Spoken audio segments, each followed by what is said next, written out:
para conversar también con ella sobre esta situación que estamos informando porque es un comunicado que se conoció a eso más o menos de las 4:30 de la tarde, diría yo. No había más antecedentes respecto a una denuncia que se estuviese llevando a cabo una investigación contra el fallecido sacerdote Renato Poblete, y han sido los propios jesuitas quienes han hecho pública esta situación. Estamos en contacto ahora sí con Claudia Leal. ¿Claudia? Hola Patricia, ¿cómo estás? ¿Qué tal, Claudia? Gracias por contestar nuestro llamado. Estamos informando sobre esta situación que afecta al fallecido sacerdote Renato Poblete, una información que ha sido publicada por la misma Compañía de Jesús sobre una denuncia que recibieron sobre supuestos abusos sexuales, una denuncia hecha por una mujer de entre 19 a 20 años, esa era la edad que habría tenido ella en esa época. Primero, ¿cuál es la impresión que te genera, Claudia, esta noticia que estamos comentando? Mira Patricia, la verdad es que como ya hemos dicho diversas personas a los medios, ¿no?, en estos últimos tiempos, nosotros vamos a tener que seguir escuchando nuevos casos de abuso, nuevos relatos de denuncias. Considera tú que hay 2.300 páginas en el informe Scicluna y nosotros seguramente conocemos, no sé, ni un tercio de eso debemos conocer socialmente todavía, ¿no? Por una parte. Por otro lado, son noticias que van dejando claro que la Iglesia Católica de los últimos 40 años, independientemente del sector que se trate, de la espiritualidad de la que estemos hablando, fue una iglesia que gestionó de la peor manera los casos de abuso de poder y abuso sexual. Entonces, yo diría que es una noticia que nos entristece, que nos adolora, que nos avergüenza, pero que no es sorprendente. Sí, en ese mismo sentido, si es que nos puedes ayudar también a entender el impacto que esto provoca, considerando cuál era la figura de Renato Poblete. Sí, es un shock seguramente para muchísimas personas que veían en él una persona de la más alta estatura moral, un símbolo de la justicia social en Chile, algo similar, desde luego, a lo que experimentamos con las denuncias contra Precht. Sin embargo, lo que yo te decía, bueno, te lo reitero, tenemos que darnos cuenta de que la misma iglesia que supo defender proféticamente los derechos humanos en un cierto contexto contra la dictadura, ¿no? Fue también una iglesia pedófila, una iglesia que no supo ser coherente en la protección de los niños y de las mujeres. Sí, y ahora en ese mismo sentido, ¿de qué manera crees tú que las personas se están atreviendo a raíz de todo lo que ha pasado, especialmente después de la visita del Papa Francisco a nuestro país, a plantear estas historias, a hacer estas denuncias, aunque se traten de figuras tan relevantes como es Renato Poblete? Mira, es muy interesante que, gracias a Dios, ¿no?, se está dando un contexto cultural donde las personas que fueron abusadas se sienten finalmente habilitadas para contar sus historias. Imagínate, yo me imagino que durante muchos años, ¿no?, una persona simplemente hubiera descartado denunciar como abusador a una figura como Renato Poblete, simplemente porque no habría sido considerada una loca, nadie le hubiera creído. Finalmente, nosotros como sociedad y en cierta medida, no del todo, pero en una gran medida como iglesia, le estamos transmitiendo a las víctimas que les vamos a creer. Entonces, es muy importante el rol que ustedes también, desde los medios de comunicación, le transmiten a las víctimas en el sentido de decirles, denuncien, porque les vamos a creer.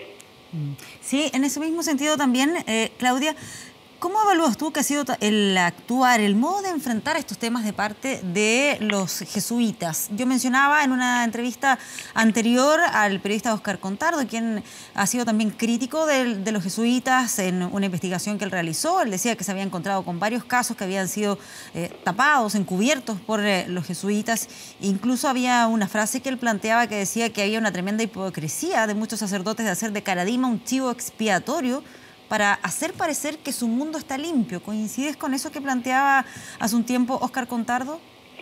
Mira, Patricia, hay algo que a muchas personas al interior de la comunidad creyente les cuesta mucho aceptar porque es muy doloroso.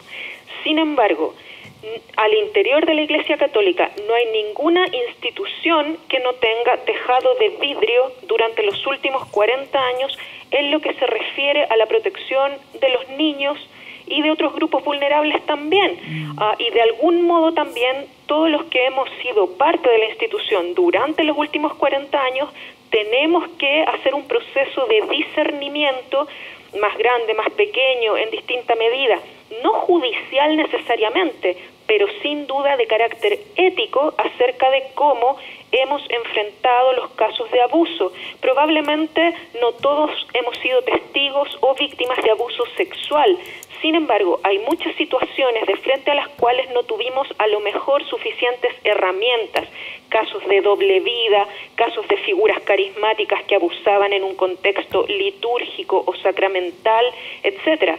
No, digamos, sin adherir a lo mejor a los términos que usa Óscar Contardo, a mí me parece que es una afirmación con un gran fondo de verdad. Sí, puede ser que tal vez con los jesuitas la imagen que se tenía también de la Compañía de Jesús es distinta precisamente por el tema social.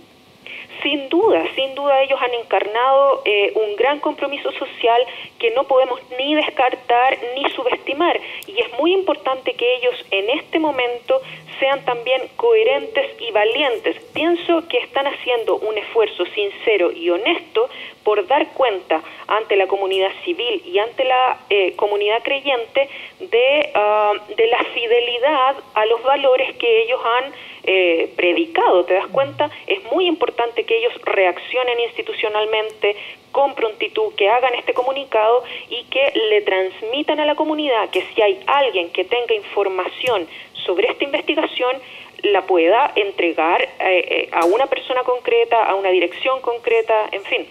Es decir, Claudia, que es valorable que la propia Compañía de Jesús haga pública esta situación, que informe de esta denuncia, que también tome la determinación de realizar esta investigación canónica previa, que sea un abogado laico el que se haga cargo de esta investigación, y el compromiso que expresan al menos en este comunicado, donde dicen que aunque el sacerdote acusado haya fallecido, esta investigación buscará esclarecer los hechos denunciados y eventuales responsabilidades.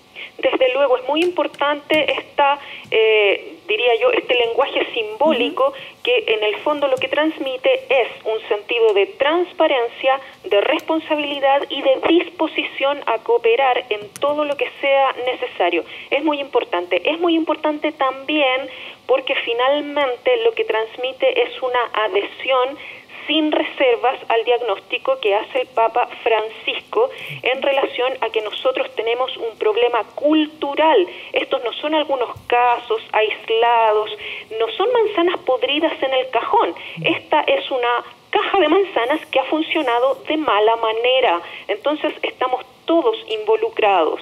Es muy importante que la jerarquía de la Iglesia y las instituciones adhieran de pleno y sin titubeo a ese diagnóstico. Sí, y por último nada más, Claudia, ¿consideras tú que desde el Vaticano se está colaborando para que se pueda avanzar en estos temas y especialmente en las investigaciones? Lo digo porque el fiscal nacional, Jorge Abbott, había dicho hace algunos días atrás que el Vaticano solo había entregado respuestas parciales en lo que se refiere a los casos de abuso, y además vimos esta imagen la semana pasada del Papa Francisco recibiendo a algunos obispos que están siendo investigados también por casos de encubrimiento, por ese tipo de situaciones, pero de todas maneras fue una imagen que llamó la atención. Mira, Patricia, por una parte hay que reconocer que finalmente la justicia civil está llevando a cabo su cometido a través fundamentalmente de la labor del fiscal Emiliano Arias. Pero hay que reconocer también que en el caso más paradigmático de esta crisis, que fue el caso Caradima, fue la justicia canónica la primera en reaccionar, y la justicia canónica tiene sus propios tiempos, tiene sus procedimientos y ha respondido, yo diría que bastante bien en comparación a lo que fue la justicia civil chilena de los últimos años, por una parte. Por otro lado, todavía nos queda por aclarar algunos aspectos sobre la visita que realizaron los obispos al Papa. Por una parte, recibimos un mensaje que dice que el Papa le transmitió instrucciones a los obispos. Pienso que es muy necesario que nosotros lleguemos a saber de qué van esas instrucciones, ¿no? Por una parte. Por otro lado, hay que aclarar algunos dichos sobre el significado de la renuncia que hicieron los obispos en mayo pasado. Hay que terminar de comprender si las declaraciones de Fernando Ramos fueron a título personal o como representante de la Conferencia Episcopal en su calidad de presidente, o y saber también si Roma está de acuerdo con esta versión que dice estas renuncias vencieron. Hay un código de derecho canónico donde también se señala que la potestad del Papa es universal y también en ese sentido se aplica a cada institución e iglesia particular, ¿no? Estas renuncias fueron de carácter pastoral. Yo, en el fondo, lo que quisiera saber es si podemos partir de la base de que el Papa continuará el proceso que está llevando a cabo de renovación de la Conferencia Episcopal chilena. Muy bien. Claudia Leal, muchísimas gracias por conversar con nosotros sobre este tema, esta denuncia de abusos sexuales, la investigación que ha iniciado la Compañía de Jesús contra la figura del sacerdote fallecido Renato Poblete. Muchas gracias, Claudia. Buenas tardes. Adiós, Patricia. Muchas gracias.